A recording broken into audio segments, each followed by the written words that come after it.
Okay, I didn't have time to get gloves before the leg started to slide off, but I just wanted to show you just how bad fork seals or fork seals left unchecked end up being. You can't see the bottom. Okay, let me just, there you go. So that's what's coming out of the fork right now, and I'll remove the clip in a minute here, but I'll slide this off. Yeah, wow, dude. I said fork seal's not a milkshake. Oh my God. Oh, I'm trying to be careful not to get this on my hands. I'm not wearing gloves, but yeah, that's just, oh boy. Okay, now that that's hanging, I see you get some gloves here. Good job, baby. All right, so what you're seeing is fork seals that were protected by something called GATORS. Usually, fork seals, whoa, gotta get in there fast. Usually fork seals are protected by something called dust covers. It's like a little rubber cone. Maybe I have one here I can show you real quick. Yeah, here it is. Okay, so this is a dust cover, right? And this would slide over the fork, and quite literally, when water hits it, it'll just sort of wash off the side and down. GATORS, I don't have any here because I don't believe in them, especially for city use.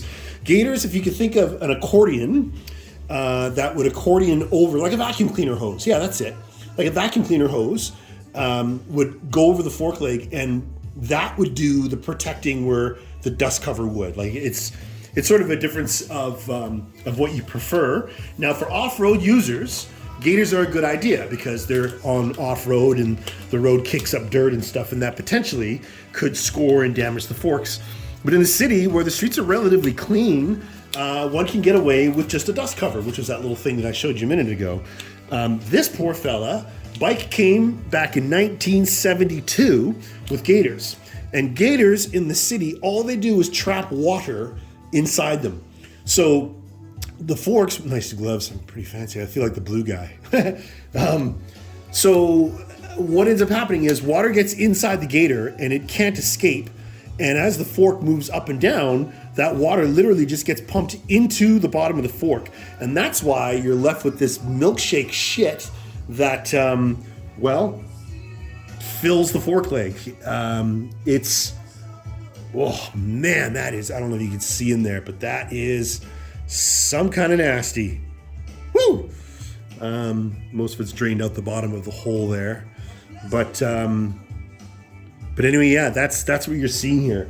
Very rarely do I see this amount of water contamination in fork oil, but there it is, and I actually got away relatively clean, even my gloves. I got to clean that off, which is not going to be much fun, but this is part of the job.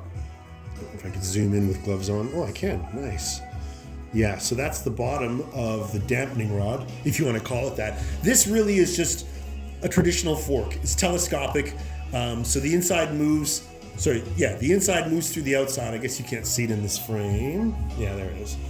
So the inside slides up on the inside, and basically oil is contained in here, and it moves back and forth, acting as a sort of dampener between the spring, which is also inside here. So instead of being like a pogo stick, you get this nice smooth oil moving motion of the fork. This is very, very, very old school, and there's not a whole lot of dampening that comes from a fork of this vintage, but it doesn't mean that it shouldn't be cared for, and absolutely there shouldn't be water in here. Anyway, just wanted to shoot this video, show you just how bad fork seals can actually be. And even though this is on camera, if you could possibly imagine a really, really bad smell coming from your monitor as you watch this, that's exactly what these smell like.